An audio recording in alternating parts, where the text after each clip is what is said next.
So peeps and jeeps, welcome back to Devico Performance channel. I am Coben, and the last time you guys seen, we threw this guy on, and we threw this thing together and got that all done. So things have changed, and I also got some more products that I'm going to go through. What I brought to the shop was actually the turbo that came off of Stan. It was like a 80 millimeter or 88. It actually made some pretty good steam with Stan's 355 that's in there that blew up. I'm hoping that it's still okay and the seals are going to be all right. But I did go ahead and get a 5-inch V-band. This is actually the biggest V-band that I could find locally, like at Jags or Summit, which is nice because Jags is an hour for me and Summit is an hour and 11 minutes for me. So it kind of makes sense where I'm at to be able to go either which way.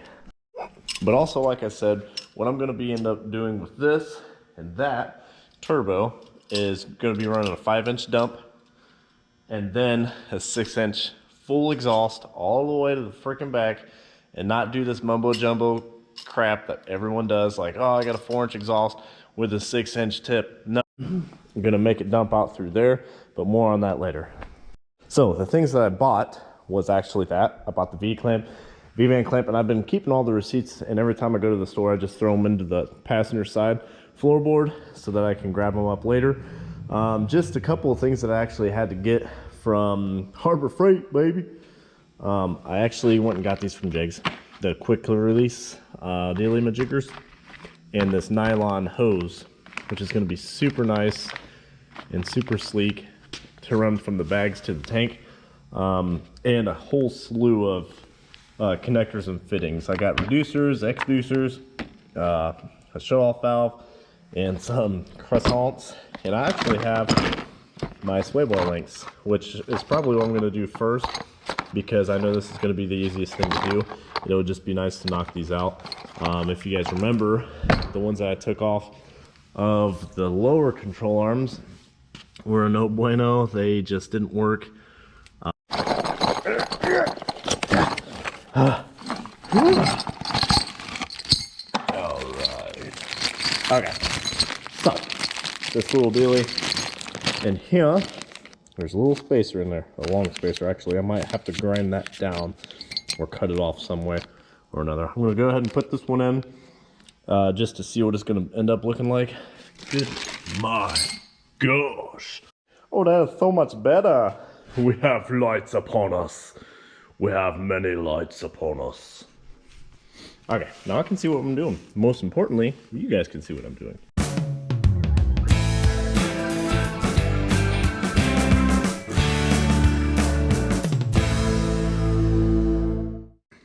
I lied. I guess we'll just do both sides and show you how she goes. We'll just show you how she goes here. So, we got her. We got that side in. Got that side in.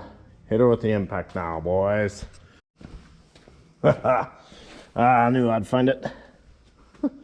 I think this is actually the size we needed in the first place, too. I love myself sometimes. I don't need to use the metric system today, boys. Nope, not today. Look at that. Look at that. Hey. I got my own locker. My locker system. So when you go to tighten it, the wrench won't move. I'll be dipped. I'll be dipped. Alright, there we go. Got her both tightened up, that side and this side. Just squished, that's all. And most of the time, you want to cut the rest of that off, but we're not. Unless it starts to hit the top of anything, of course, we won't mess with it. So now we can actually come here to do what we were meant to do. Look at that. Everything's tied together now, boys. I'm just always excited. I'm just always excited to open new boxes. Boy, oh boy. Woo-hoo-hoo. What do we have here? An ugly yellow tank. Huh. I think the first thing on the list, or the last thing on the list, it'll be to paint this to match the rest of the frame so it doesn't stick out like, oh, there's our drug instructions. Oh boy. Let's see. Oh, okay. There's no drugs in it. Good. So, like any instructions, we're just gonna throw that back in there. Okay, so we did get 125 max pressure, which I'm sure that's underrated. I'm sure it'll go to at least 300. Quarter NPT output, which is more than likely this. First thing I might do is pressurize this to make sure it actually holds air. So we're gonna take, well, it holds 10 pounds. Well, let me tell you, this a little bit of screwery actually really took me for a loop. Just going through gobs and gobs of thread tape, trying to make sure everything's not going to leak, and then figuring out where everything's going to line up. I want all the lines to be in there, but I have the line for their compressor isn't long enough, so I just have everything sagged over here. But here's what I come up with. I ended up cutting off the tabs, and I kind of feel ashamed of myself because I bought the $8 replacement fee for this if it does go bad, and I'm like, why the frick did I do that? I knew I was going to start cutting on it as soon as I bought it. So don't do that, guys, because they won't warranty it, especially when you start cutting on it.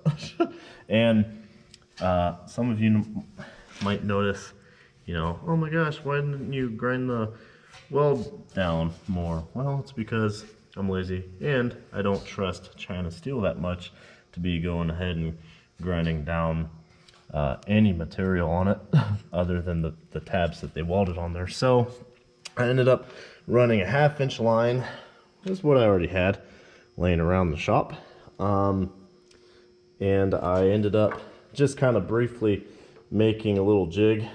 This is going to be my pressure, and this is going to be my release. It doesn't look that fancy right now, but let me tell you, it did actually really screw me up like mentally. I'm a little mentally exhausted. Woo. Huh, got a leak somewhere. All right, got that nice and tight now. We can air them back up. That's how slow this air is going through here. The pressure is actually building up into this reservoir, and it's still like barely pushing through. That's not a big deal for me. It's going to be kind of annoying when I have to wait for it to air up, and then wait for it to air back down. All I'm going to use it for is basically hooking up to trailers and unhooking from trailers. So it's not going to be a big deal for me. I'm not going to be the guy that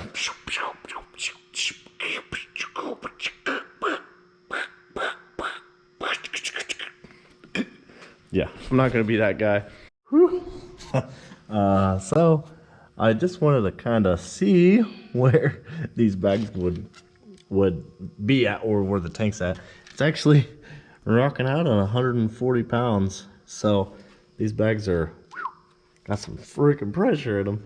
It was kind of nerve-wracking at first, but I've had them sitting like this for about, I don't know, 5 minutes, and I heard some creaking and cracking. So I don't know if the bags are just settling in, hopefully, or if they're about ready to pop. So I'm gonna let the air back out of them, but I know that they can handle at least 125 pounds, which is what that's supposed to be. All right, so here's my dilemma. I've gotten this far. I didn't really show you the process. It was basically just me farting around with all these fittings and whatnot. Ended up fabbing up all this differently. I'm having a hard time trying to decide where I want to put that tank, because right now it's where I would kind of want it, because it will be out of the way of the exhaust, because like I said, I'm going to be running a 6-inch and it's going to dump out here. And then I don't know if that's where I need to put that tank, because it's fairly low to the ground. It's not as low as what the frame's gonna be, so I might end up just putting it there, but I can move it forward and up, like into there, but I'll be like an inch or two down where the exhaust is gonna go. So it's kind of a hit or miss kind of a situation, so I am whoa, wow. I kind of forgot you guys. So before I get too far, I've already got this side actually welded in. I ended up just taking some square tubing. It's like 1/2 inch thick, some big boy stuff, overkill. But I just made it to where I notched this and made that little dilly there so that the bolt goes through. I just decided that it would be just as easy just to slide the bolt through to hold the tank up, instead of holding the tank up underneath and then trying to line everything up and start a bolt. So either that, or I could have made some little tabs, and I could have like self-centering tabs or what have you. But yeah, it's not turning out too bad, I guess. I ended up having to, I took these from the front lower A arms, and yeah, so that's that. I guess I didn't get very far. It just felt like I was working a ton just to get this far, and then I forgot about you. All right, guys, so there she is, all tacked up. This side's welded, this side's tacked. I just wanted you guys to embrace this moment with me while it will be my first time seeing it actually suspended, because I've been staring at it laying and flopping around for about 3 days now, and it's been getting on my nerves, and I'm super excited about this moment. I got a block up under there, and I got my little dillies and my valves, which is super nice, by the way, because now I can actually use this to lift the truck up and down instead of having to use the jack. So, boing. All right, so here we go.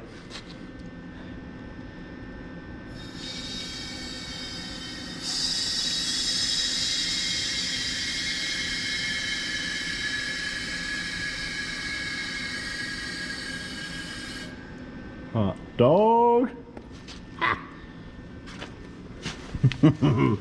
Hey, we got clearance. We got clearance, Clarence. We got clearance, Clarence. I'm so excited. So excited. Yes. Oh, I fell over on you guys. There she be. Okay, so I lied. I actually took the thing out and finished welding it all by myself, just because I wanted to know that it worked. It worked. So I'm retracting a lot of stuff I said. I'm actually grinding down this. Not too fancy though. Go all the way down. And the paint sucker, yeah. Yellow is just not so good. And I also seen this. Will not remove. So I'm just gonna go ahead and take this here. Ooh, from something that's not supposed to be removed. Alright guys, so just like that, I skipped through the whole thing. I actually welded a plate on the bottom of the tank, and I just went ahead and threw it back on. You probably can't see anything, but I welded a plate on the bottom and put the bung there for the drain. And everything's looking peachy. Just need to get a, cut these bolts down and throw a nut on them, and she'll be solid, boys.